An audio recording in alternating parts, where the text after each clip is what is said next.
Deuteronômio, capítulo 24. Se um homem casar com uma mulher, e acontecer de ele não gostar mais dela, porque encontrou algo de errado em sua esposa, ele poderá dar a ela a certidão de divórcio. Deve entregá-la em mãos e mandá-la embora. Depois que ela o deixar, se ela se tornar a mulher de outro homem, e o segundo marido também a desprezar, e der a certidão de divórcio a ela e mandá-la embora ou morrer, o primeiro marido que se divorciou dela não poderá se casar com ela outra vez. Ela se tornou ritualmente impura, e seu novo casamento com ele seria uma abominação na presença do Eterno. Ele contaminaria a terra com pecado, essa terra que o Eterno está dando a vocês como herança. Quando um homem tomar uma nova esposa, ele não deve sair para a guerra, nem ser obrigado a desempenhar outra função pública. Ele tem direito a 1 ano de licença para ficar em casa e fazer sua esposa feliz. Não tomem um moinho ou a pedra superior do moinho como garantia de um empréstimo. Vocês estariam tomando o meio de sobrevivência da pessoa. Se um homem for flagrado sequestrando outro israelita para escravizá-lo ou vendê-lo, o sequestrador terá de morrer. Eliminem esse mal do meio de vocês. Aviso: se uma séria doença de pele irromper, sigam à risca as orientações dos sacerdotes levitas, como ordenei a eles. Não se esqueçam do que o Eterno, o seu Deus, fez a Miriam no caminho, depois que vocês saíram do Egito. Quem fizer um empréstimo de qualquer tipo ao próximo, não poderá entrar na casa dele para tomar o objeto de garantia do empréstimo. Deverá esperar do lado de fora da casa. Deverá deixar que o homem que tomou o empréstimo traga o objeto de garantia até ele. E se o que pediu o empréstimo for pobre, o que concedeu o empréstimo não deverá usar o manto dele para dormir. Terá de devolvê-lo antes do anoitecer, para que ele possa se cobrir e abençoar a pessoa que concedeu o empréstimo a ele. Aos olhos do Eterno, o seu Deus, isso será considerado um ato justo. Não se aproveitem do trabalhador pobre e necessitado, seja um irmão israelita, seja um estrangeiro que viva na sua cidade. Paguem ao final de cada dia de trabalho, porque ele depende do salário de cada dia para viver e precisa do dinheiro no ato. Se você retiver o pagamento dele, ele reclamará ao Eterno, e você terá um pecado na sua ficha. Os pais não poderão ser mortos por causa dos filhos, nem os filhos por causa dos pais.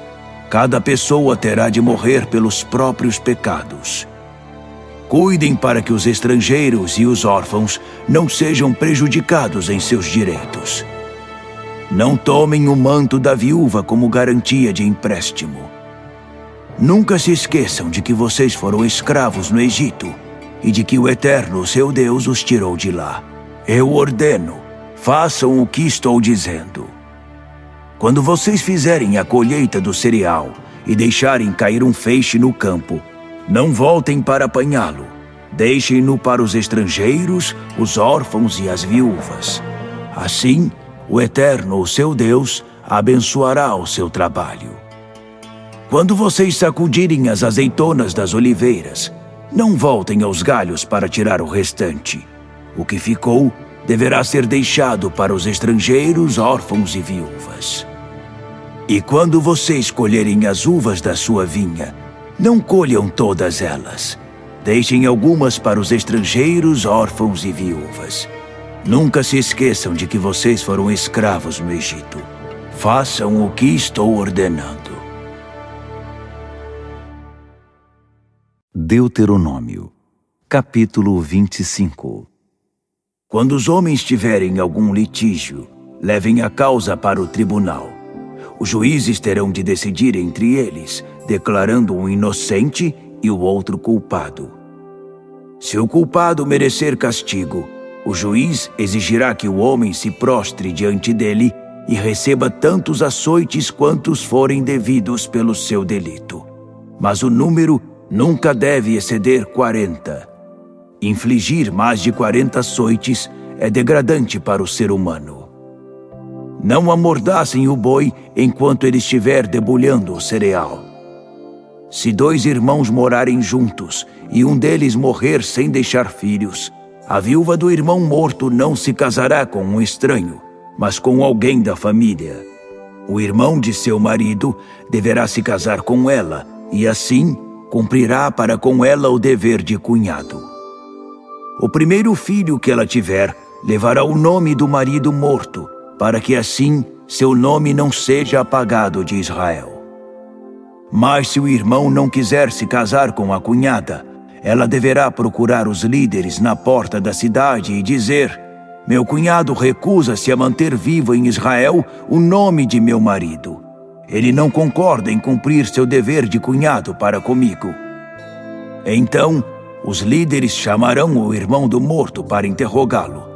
Se ele continuar teimando e disser: não quero me casar com ela, a cunhada deverá tirar a sandália do pé dele, cuspir no rosto dele e dizer: é isso que acontece ao homem que se recusa a manter vivo o nome e a família de seu irmão.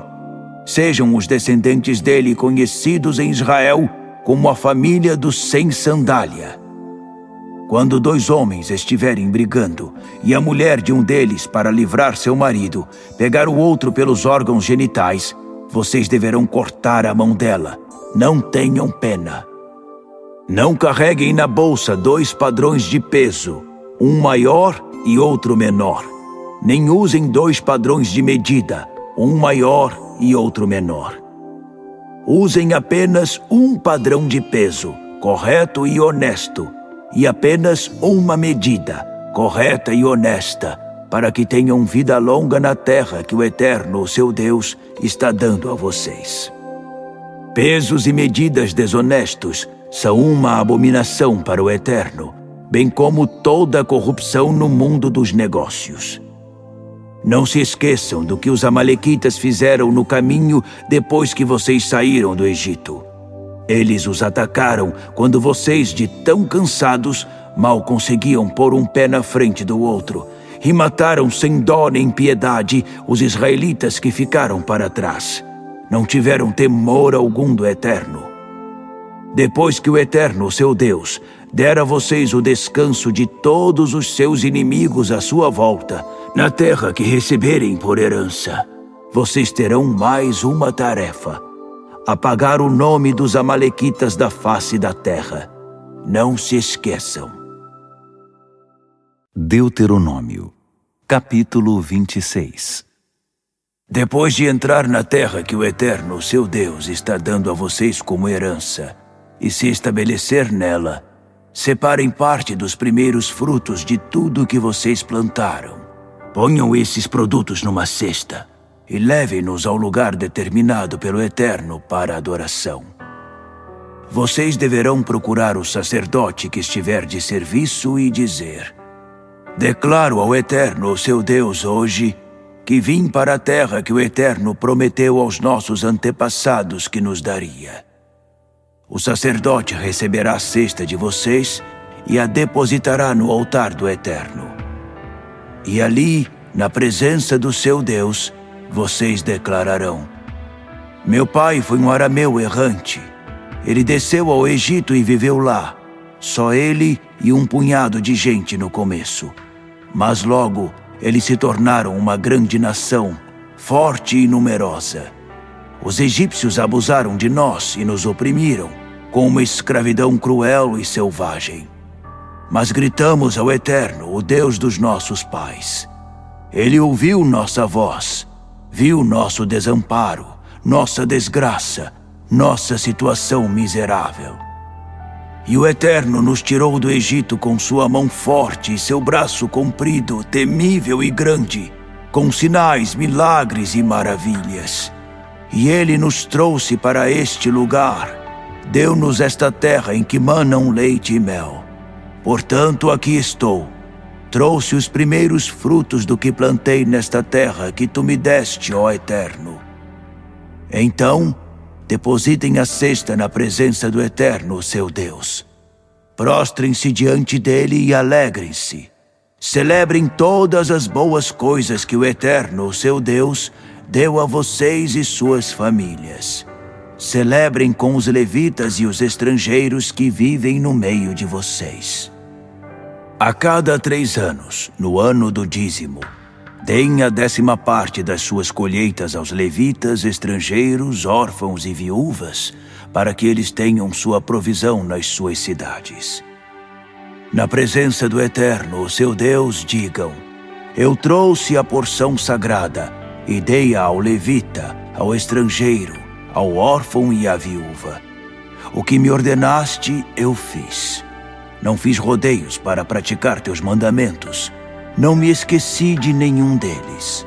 Não comi da porção sagrada enquanto estava de luto, nem tirei nada enquanto estava ritualmente impuro, nem usei nada para oferecer em funerais. Ouvi e obedeci à voz do Eterno, meu Deus. Vivi de acordo com o que ordenaste. Olha da tua santa morada no céu. Abençoa teu povo Israel e o solo que nos deste, como prometeste a nossos antepassados, esta terra em que manam leite e mel. Hoje, o Eterno, o seu Deus, ordena que vocês sigam esses decretos e regulamentos, que os pratiquem com dedicação total. Vocês renovaram seus votos hoje, afirmando que o Eterno é seu Deus e que vocês viverão de acordo com o que Ele ordenar. Façam o que está expresso nos decretos, regulamentos e mandamentos, e sejam obedientes a Ele. E hoje, o Eterno reafirmou que vocês são um tesouro cuidadosamente guardado, como Ele prometeu. Um povo designado a guardar seus mandamentos, estabelecido acima de todas as outras nações que Ele criou, superior em louvor, fama e honra. Vocês são um povo santo para o Eterno, seu Deus. Isso foi o que Ele prometeu. Deuteronômio, capítulo 27. Moisés deu esta ordem aos líderes de Israel: obedeçam a todos os mandamentos que estou promulgando hoje. No dia em que vocês atravessarem o Jordão para a terra que o Eterno, seu Deus, está dando a vocês, levantem pedras grandes e pintem-nas com cal. Depois de cruzar o rio, escrevam nas pedras todas as palavras desta revelação, para que entrem na terra que o Eterno, seu Deus, está dando a vocês. Essa terra que transborda de leite e mel, prometida a vocês pelo Deus de seus pais. Assim, depois de cruzar o Jordão, levantem essas pedras no Monte Ebal e pintem-nas com cal. Construam um altar de pedras para o Eterno, seu Deus, nesse monte. Não empreguem ferramentas de ferro nas pedras. Construam um altar com pedras brutas e ofereçam nele suas ofertas queimadas ao Eterno. Vocês devem apresentar suas ofertas de paz e comê-las ali, alegrando-se na presença do Eterno. Escrevam nas pedras de forma legível todas as palavras desta revelação. Moisés e os sacerdotes levitas falaram a todo o povo de Israel: silêncio! Ouça atentamente, povo de Israel. Neste dia, vocês se tornaram o povo do Eterno, seu Deus. Ouçam a voz do Eterno. Obedeçam aos seus mandamentos e regulamentos que hoje estão sendo promulgados. Nesse mesmo dia, Moisés ordenou: depois que vocês cruzarem o Jordão, as seguintes tribos estarão no Monte Gerizim para abençoar o povo: Simeão, Levi, Judá, Issacar, José e Benjamim. E estas tribos estarão no Monte Ebal para pronunciar a maldição: Ruben, Gade, Azer, Zebulon, Dan e Naphtali. Os levitas, agindo como porta-vozes e falando em voz alta, anunciarão a Israel: a maldição do Eterno sobre todo aquele que esculpir ou fundir um ídolo, uma abominação para o Eterno feita por artesãos, e o erigir em segredo. E todos responderão: sim, com certeza. A maldição do Eterno sobre todo aquele que desonrar seu pai ou sua mãe. E todos responderão: sim, com certeza. A maldição do Eterno sobre todo aquele que mudar os marcos de divisa do seu vizinho. E todos responderão: sim, com certeza. A maldição do Eterno sobre todo aquele que fizer um cego errar o caminho. E todos responderão: sim, com certeza. A maldição do Eterno sobre todo aquele que interferir na justiça devida ao estrangeiro, ao órfão e à viúva. E todos responderão: sim, com certeza. A maldição do Eterno sobre todo aquele que tiver relações sexuais com a esposa de seu pai. Ele desonrou a mulher de seu pai. E todos responderão: sim, com certeza. A maldição do Eterno sobre todo aquele que tiver relações sexuais com um animal. E todos responderão: sim, com certeza. A maldição do Eterno sobre todo aquele que tiver relações sexuais com sua irmã, filha de seu pai ou de sua mãe. E todos responderão: sim, com certeza. A maldição do Eterno sobre todo aquele que tiver relações sexuais com sua sogra. E todos responderão: sim, com certeza. A maldição do Eterno sobre todo aquele que matar o próximo em segredo. E todos responderão: sim, com certeza. A maldição do Eterno sobre todo aquele que aceitar suborno para matar uma pessoa inocente. E todos responderão: sim, com certeza. A maldição do Eterno sobre todo aquele que não puser em prática as palavras desta revelação. E todos responderão: sim, com certeza.